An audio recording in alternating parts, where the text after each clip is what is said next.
এই প্রগতিশীল জামানায় সেই সময় এসে আপনাদের চিন্তা কি থাকে যে আমরা স্বাধীনভাবে চলতে চাই, আমাদের স্বাধীনতার প্রয়োজন। তাহলে তার জন্য কি করতে হবে? আমাদের বুরকা পরার প্রয়োজন নয়, কাপড় পরার প্রয়োজন নয়, ইউরোপিয়ানরা যেভাবে চলতেছে সেভাবে চলবো। এই এক ধরনের মডারেট মা বোনদের চিন্তা ভাবনা হয়ে গিয়েছে।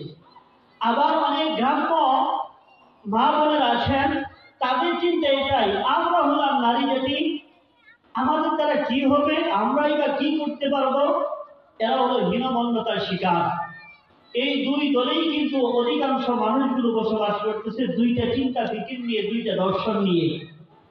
একদল হলো যারা মডার্ন দাবি করে, তারা এই বিশ্বে ১বিংশ শতাব্দীতে এসে আমরা কেন চিন্তা করবো, আমরা কেন স্বামীর কথা চলবো, আমরা কেন স্বামীর আয়ত্তধীনে থাকবো, আমরা কেন বাবার আয়ত্তধীনে থাকতে হবে, ভাইয়ের আয়ত্তধীনে থাকতে হবে। আবার আরেকদল যারা গ্রাম্য মানুষ আছে, অনেকে মনে করে আমাদের দ্বারা কি হবে, আমাদেরকে নারী জাতি হিসেবে বানিয়েছেন, আমাদের তো সমাজে কোনো সম্মান নেই, আমাদের কোনো মূল্যায়ন নেই, আমাদের ব্যক্তিত্ব নেই, আমাদের ব্যক্তি কোনো অর্থনৈতিক নেই, আমাদের কোনো কিছুই নেই। না মা ও বোনেরা, এই যে দুইটা দল, দুটোটাই আমরা প্রকাশ স্বর্গে বাস করতেছি, আমরা ভুলের উপর রয়েছি। যারা নাকি নিজেরা হীনমন্যতার শিকার, মনে রাখবেন, তাহলে আমরা কোরআন হাদিস ভালোভাবে জানি না। নারী জাতিকে যে সম্মান দিয়েছেন, ইসলাম যে সম্মান দিয়েছেন, মুহাম্মদুর রাসূলুল্লাহ সাল্লাল্লাহু আলাইহি ওয়াসাল্লাম যে পরিমাণ সম্মান মা বোনেরা আপনাদেরকে দিয়েছেন, পৃথিবীর ইতিহাসে কোনো তন্ত্র, কোনো মন্ত্র, কোনো ধর্ম কেউ দিতে পারে নাই।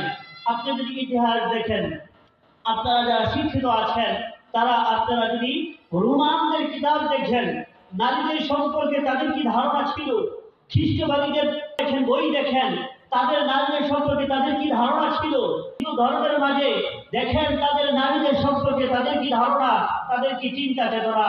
তাহলে আপনি নিঃসন্দেহে একেবারে বেশাস্তা বলে দিবেন যে অবশ্যই অবশ্যই একমাত্র ইসলাম, একমাত্র আল্লাহ, একমাত্র আল্লাহ রসুলই নারীদেরকে সবচেয়ে সম্মান দিয়েছেন এবং সম্মানের উঁচু আসনে বসিয়েছেন। এই কথা আপনি বলতে বাধ্য হবেন। কারণ আপনি যদি দেখেন রোমীয়দের যে কিতাবগুলো ছিল রোমানদের, তারা ওই কিতাবের ভিতরে লেখা আছে এখনো মানবাত্মায় আছে কিনা এই নিয়ে তাদের সংশয় ছিল। খ্রিস্টানরা একই অবস্থায় ছিল। পরবর্তীতে আসেন ইহুদিরা তাদের চিন্তা এটা এখনো যে তাদের আসলে তারা মানুষ, কিন্তু তাদের কোনো মূল্যায়ন নেই। বরং এমন অবস্থা যে যখন নাকি মা বোনদের পিরিয়ড হয়, যখন নাকি ৭ দিন ১০ দিন নাপাকি সময় আসে, তখন এখন পর্যন্ত ইহুদিরা তাদেরকে ঘরের ভিতর জায়গা দেয় না, ঘরের বাহিরে আলাদা রুম থাকে, সেইখানে তার ৭ দিন ১০ দিন কাটাইতে হবে। এই ঘরের মানুষদের সাথে সে সম্পর্ক করতে পারবে না, কারণ বলে এই সময় তারা গুনাহ পাপে লিপ্ত হয়েছে, এটা তাদের কর্মফল এবং তারা এটা নিজেরাই পাপিষ্ঠ পাপের বোঝা বহন করবে। যদি দেখেন আমাদের দেশের একটা ধর্ম অবলম্বী আছে হিন্দু ধর্ম, এটা দেখেন আমাদের গ্রামে গঞ্জে দেখতে পাওয়া যায়। যদি ওদের ধর্ম দিকে তাকায়, ওরা যে এখন কিছুটা পরিবর্তন নিজেরা করেছে, কিন্তু মূল কিতাবগুলোতে, মূল ধর্মগ্রন্থে যদি দেখেন, তাহলে নারীর অধিকার বলতে তাদের মাঝে কোনো কিছু নেই।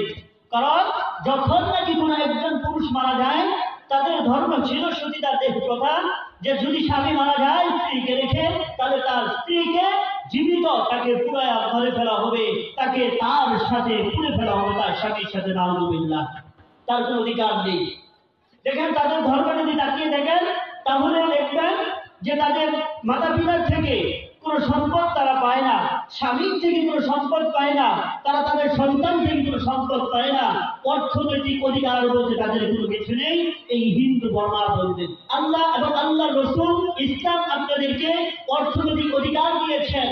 আপনি বাপের বাড়ি থেকে সম্পদ পাইবেন, যদিও বলেন যে অর্ধেক পাইব, তারপর অর্ধেক পাইলেন, অর্ধেক পাইয়া আপনার কোনো খরচ নেই। আপনি আবার ভাই থেকে কোনো সময় সম্পদ পাইবেন, আবার কখনো আপনি আপনার সন্তান থেকে সম্পদ পাইবেন, আবার স্বামী থেকে সম্পদ পাইবেন। এইভাবে আল্লাহ তাআলা আপনাদেরকে অর্থনৈতিক অধিকার দিয়েছেন এবং আপনাদেরকে ব্যক্তিত্ব দিয়েছেন। আল্লাহ তাআলা আপনাদেরকে সমাজে মাথা উঁচু করে চলার শক্তি আপনাদেরকে দিয়েছেন একমাত্র ধর্ম ইসলাম। আরো একটু জাস্টিফাই করেন যে ইসলামের পূর্ব মুহূর্তে যে ছিল আইয়ামে জাহিলিয়াতের যুগ বলা হয়, সেই যুগের ভিতর ও মা ও বোন, আপনারা কেবলমাত্র শুধুমাত্র ভোগ্য বস্তু ব্যতীত আর কিছুই ছিলেন না।